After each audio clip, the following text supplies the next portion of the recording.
Well, welcome back for another exciting episode of Penny's Hot Rod and Custom. Last video I was making valves. I finished making the two new valves. You can see the difference where I have a margarine here, where this guy is just about razor thin. And plus I made the stem a little bit bigger because I reamed out the head, the valve guide. So all I have to do is just trim the thread down just a little bit. Same as this guy too, you can see. I'm not going to bother putting holes in with a pin. I'm just going to double nut them. That's fine enough. So I guess for next, oh, and I lapped these valves. They're all done. I lapped them in. I guess next we'll put I'll clean up the cylinder head and we'll put the valve back in the head. And then I'm not too sure what to do. I really don't want to get into a whole pile of can of a worm here fixing this. It's not bad and it's not good. It's in between. Anyway, I spent a bit of time making a new gasket. Good enough for me. For now, I gotta do the 4 holes. 1, 2, 3, 4. And match it, knock out that. So what else I do is I just take a ball peen hammer, which I think there's one right here, and then I just go tap, tap, tap, tap, tap, tap, tap. And you can see I'm making the outline, and then I'll just come back with a hole punch and then I'll cut that out, and then you got a good head gasket. And if anybody wants to know, this is the head gasket tool I've been using for years. Usually pick this up at Le Swamp Meat. And it's usually like $1 a sheet or something like that. It's fairly cheap, and I ran these things hot. Never had a problem. I even used this stuff for exhaust flange on a car, and it never burnt out, so. Good stuff for making head gaskets out. It's very easy to cut and to work with. So, okay, I'll get the 4 holes done here, and then we can put the head on, or put the valves on the head. Alright, I made the new gasket for the igniter. It's all torqued down. The head's all torqued down, and it's just something I like to do. Oh, we got compression. We got good compression here, so that's a good sign. Before I didn't have that good of compression, so I knew the valve were leaking before. So now, I think we'll tackle the push rod. This is what pushes the rocker arm, and I believe it's a little off out of shape. And also the pivot, the rocker arm that goes on to the stand here on the head.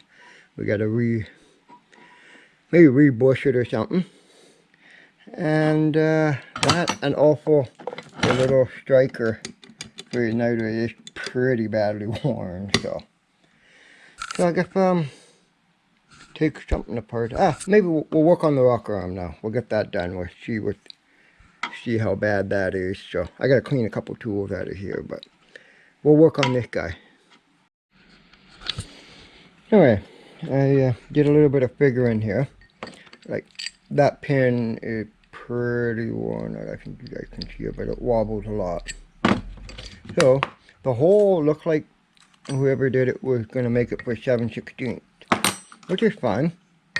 I can just get 7/16 in there. So that's not a problem. I'm going to put this in the drill press, clamp it, and just going to line my drill bit 7/16 in there, and then just going to drill it one size oversized. Because since we're going to make a new pin, whatever we do here, doesn't matter, we'll make a new pin. So that's easy. Like I say, it doesn't have to be too critical. And whoever fixed this did actually a not bad job. This rocker arm had been cracked. You can see it's welded, but they actually did not too bad of a job fixing it. So I'll set this up in the drill press, and really quickly we will drill it out to 7/16, and then we'll make a new pin.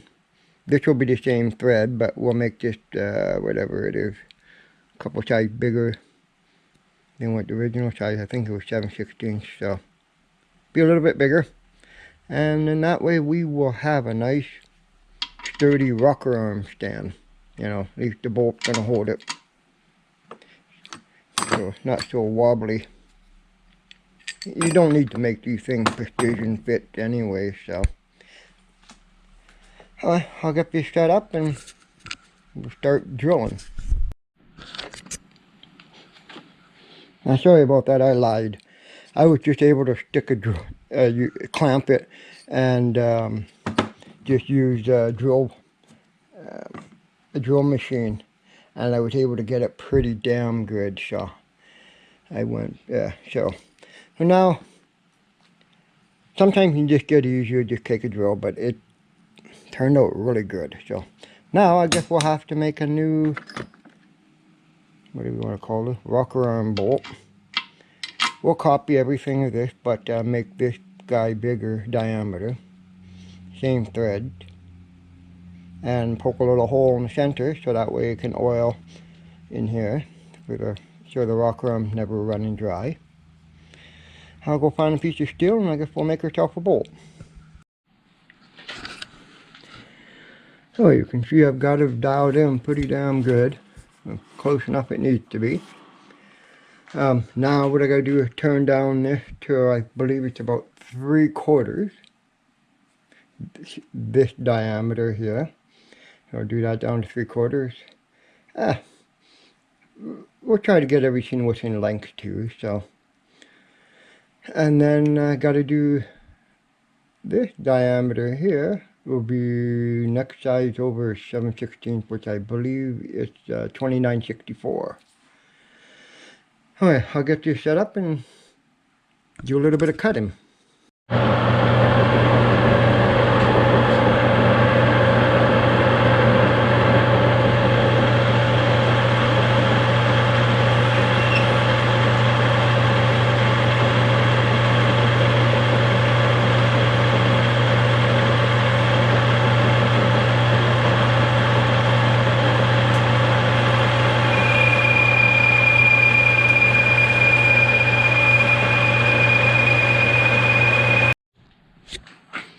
Okay, I've got my final size for the rocker arm to pivot on.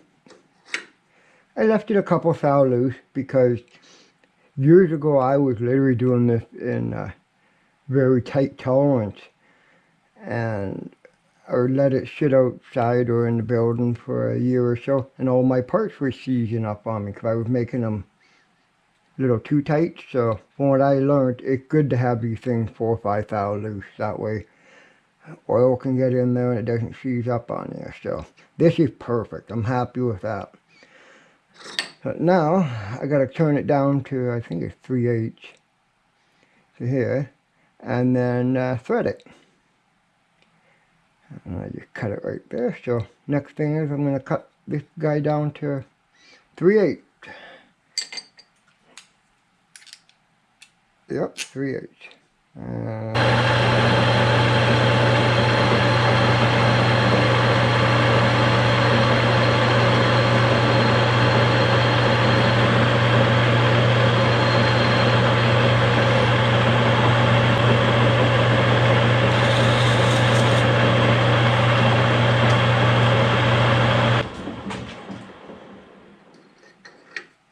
Ooh, that's just about perfect.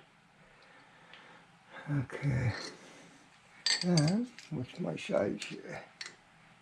Oh, no, we're just about damn well perfect, right on 375. I'm happy with that. I'm very happy with that. Good shoulder. Okay. I've got to set up the machine. I think I will single point this, but I got to set up the machine for doing that. Okay, I've got my part turned down to, or this case we're doing a 3/8 bolt. So I got my thread. We're going to do single pointing. I've got my single point cutter in here. And 3/8 is 16 threads per inch. Here's my thread gauge just to verify it. So 16. So I set the machine up to do 16-inch thread, which I use my half nut, and then we'll cut in thread. I've got this set a little bit slower because I haven't done a single point thread for a while. I used to do thousands of single point threading on here, but I got it set to about 200 RPM, and we will start cutting threads. And then cause we want, as long as we can get that nut on it, we're doing good.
Now we will just check.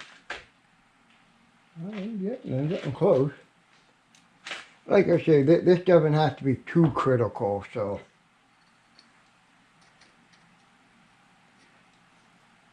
I got now another few more thou. I'm already starting. Okay, so you guys can see how that's doing. I'll finish this off and then I'll show you when I can spin the nut on. Okay, took me a couple minutes and I finished threading it, and this is a perfect, literally a perfect threading job.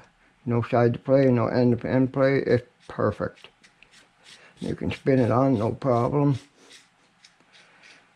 So,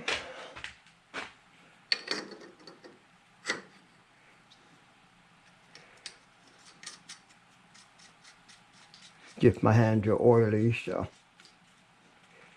And I give you a little bit of room. You don't want it all sandwiched, so that's perfect. I'm happy with that. So I guess now I will take my parting tool, cut it off right about something like right there, and we got ourselves a new rocker arm stand bolt. So, alright, I'll get this set up, and then we will take it back to the engine and bolt that on and see what the next one we got to fix. Okay, I got it all bolted up, the rocker arm, and I'm very happy. There's hardly any side to side plate. It's just a little bit of rock, that's what I want. And I drilled a hole off the side, that way I can oil it. It's nice to oil things. And now, look, working on, I guess, the push rod. You can see that bolt just about a taper in it. It's just about shut. Someone put a shim in it to tighten it, but it goes in here, but there's a lot of free play in there. So we're gonna have to make another bolt and a pin. But from what I've been measuring, this is pretty straight. Like the hole pretty true itself. I might see if I can just ream it a little bit bigger, but it's not off that much. So I'll go find some tools and I'll fix that. Okay, I started on another pin. I bored this out. I think 2 sizes bigger. It was around ½ inch. I did it to what, I don't know, 17/32. It cleaned it up about 95% of it. So I got this about 3 thou under. So I'm happy. It's a nice tight fit. It's not going to seize up on me. So now I will make my measurements and then cut threads again just like I did last time. So, and then we got another pin. So as long as I live, I'm alive, this engine will be fine, even for the next guy. Alright, I'll go get this set up and maybe you might hear an engine run today. We'll see. Well, I bolted it back up and there is a good fit. I gotta tighten up that bolt, but I'm very happy with that. Before there was a lot of movement. So I don't know what my next thing's to do. I know this is not right. I don't like that. Someone just stuck a washer and something. Cause that's your advanced and retarded. So I don't know what the next thing I'm gonna do. Getting close to getting it run. I know the piston and the rings. I've already taken care of that issue a long time ago. So, but man, she's got good compression. So, oh yeah, sorry guys, I gotta fix this. That drives me nuts. It's almost impossible to set it up because it's so much movement there. So, I guess we'll have to take the push rod off again. And, well, maybe we can take that off. I don't know, we'll see. But we'll have to take that off and address that problem. And we're getting near to the end on this guy. Like I said, oh yeah, and I gotta find another weight. We have one, I just gotta find it, so. But for right now, I'm okay. Like I said, I got a bunch of engines I'd like to work on this year, so. Can't get too picky, and for this thing running for a couple shows of the year, just fine. Well, I spent a little bit of time. I kind of bolted everything up. I kind of timed it fairly close, but I fixed that too. I kind of cheated. I just put a bushing in there. But like I said, I don't want to spend a million hours on this. I've got other engines I want to work, and who knows, during the future I'll just drag it back again and work on it. Because I'd like to get the proper gear for back here so I can run the mag. But that's another day. I have a fender for it. And before I get too crazy, I'm not, like, this is the original gas tank. It's actually in very nice shape. But I'm not going to put it back on because I don't want to fill it up with fuel. And because this engine's probably going to sit around for a while, and the time we get back to this engine in the springtime or in the summer, the gas will all be bad in it. So I just made a little cup, pour some gas in there. But just to let you guys know, I'm not going to run the tank when I start this time. But you can see, oh, she's got pretty damn good compression. That's a good thing. So this is, usually how I do it, I set about that far, about 30 degrees before top dead center. And then, like you just saw, it tripped. I'll do that again. Then it tripped. That's your spark. Then it spins the flywheel over. That's your power. And then once you're connecting rod as far as way back, that's when the push rod pushes the the rocker arm and pushes in the exhaust. And that shoots all the hot air out, all the bad stuff. And then once it's past top dead center, the rocker arm is closed. And then now it's sucking air in through the intake. And then it's charged it, and we're ready for another spark. And that's kind of how these old things work. And then when the flywheel's spinning fast, these are your governors. You just set them where you want it to be. You can set them all the way from, I think these things run at what, 600 RPM down to 300 RPM by just playing with different spring tension. The tighter springs you have on, the faster it's going to go. The loosest spring you have on, slow it's going to go to a certain point.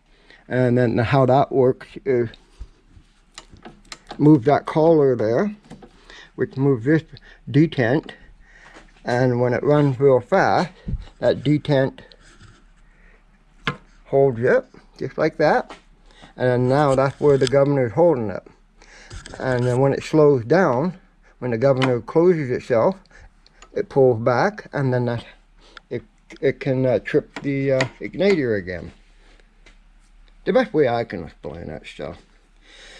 But I'll see about getting some gasoline and see if we can get this thing to pop, fart, and bang or something.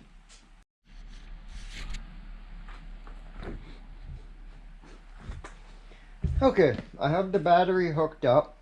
Just an easy way to make sure your connections are working good is, oh yeah, I got batteries hooked up, is strike here, nothing, arc. So I know that's all hooked up. Just the way I do it, so everybody has a different idea. But we'll leave that unhooked, and we'll pour some gas in.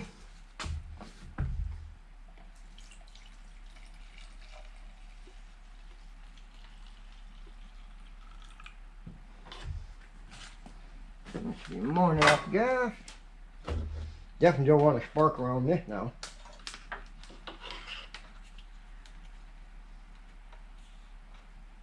Yeah, that'll be fine.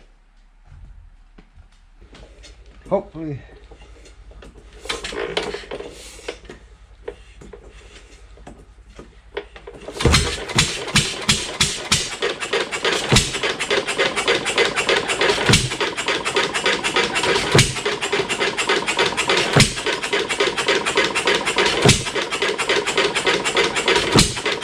That's not bad.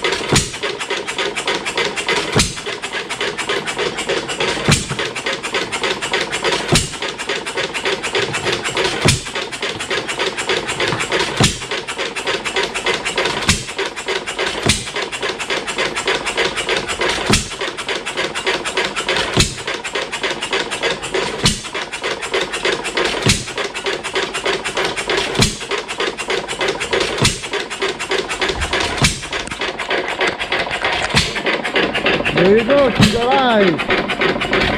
Actually running not too bad. Still need a little bit of fine tune up, but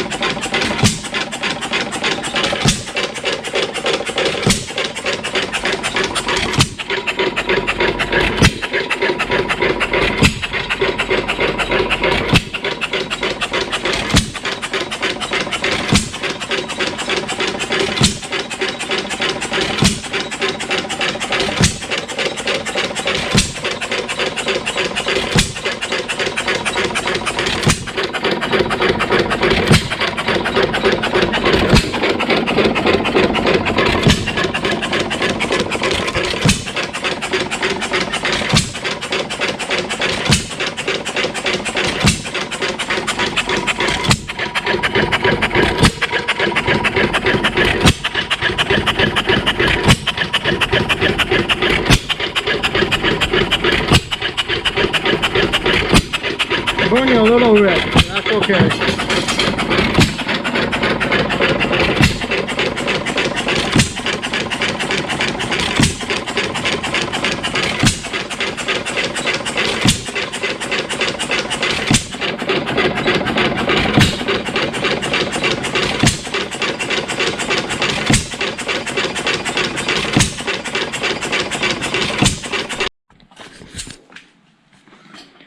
Well, there we go. We got her running.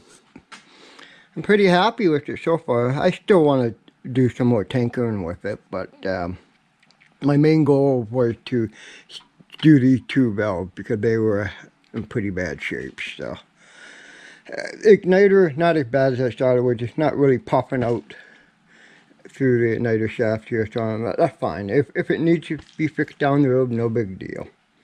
I gotta find the right oiler for it. It's leaking, but at least you're getting oil down the cylinder. That's all we want to do. So I'm pretty happy about the timing where it is. I think I'm gonna leave it. In the summertime, I will put the gas tank back on. It's just, I'm not gonna do it for right now. I'm gonna ship for another 6 months before I do anything with it. And hopefully over the winter or spring I'll find. I have a mag for it. I just gotta find the gears. I believe it's 2 gears. One goes down to here, and then there's one that right off of the mag. I'm not worried about the mag gear. I think I can make that one. I believe that's a butter turner style. I think. I believe that's what it is. Could be wrong. But I hope you guys enjoy this video. It's not a long one, but now I guess I will have to go pick another engine to work on and get it back to life. I'm pretty sure the next engine we'll work on probably hasn't started for, I'm going to say, at least 50 plus years, easily. I'd say probably 70 years. So I have an idea which one. I want to do my 7-horse Stickney, but I'm running out of time. I think it might be frozen in the ground right now. So, but that'll be next year when it thaws out. But I have an idea what engine would do. It's kind of a rare one too. So, but I hope you guys enjoyed this video. I'll catch you on the next one.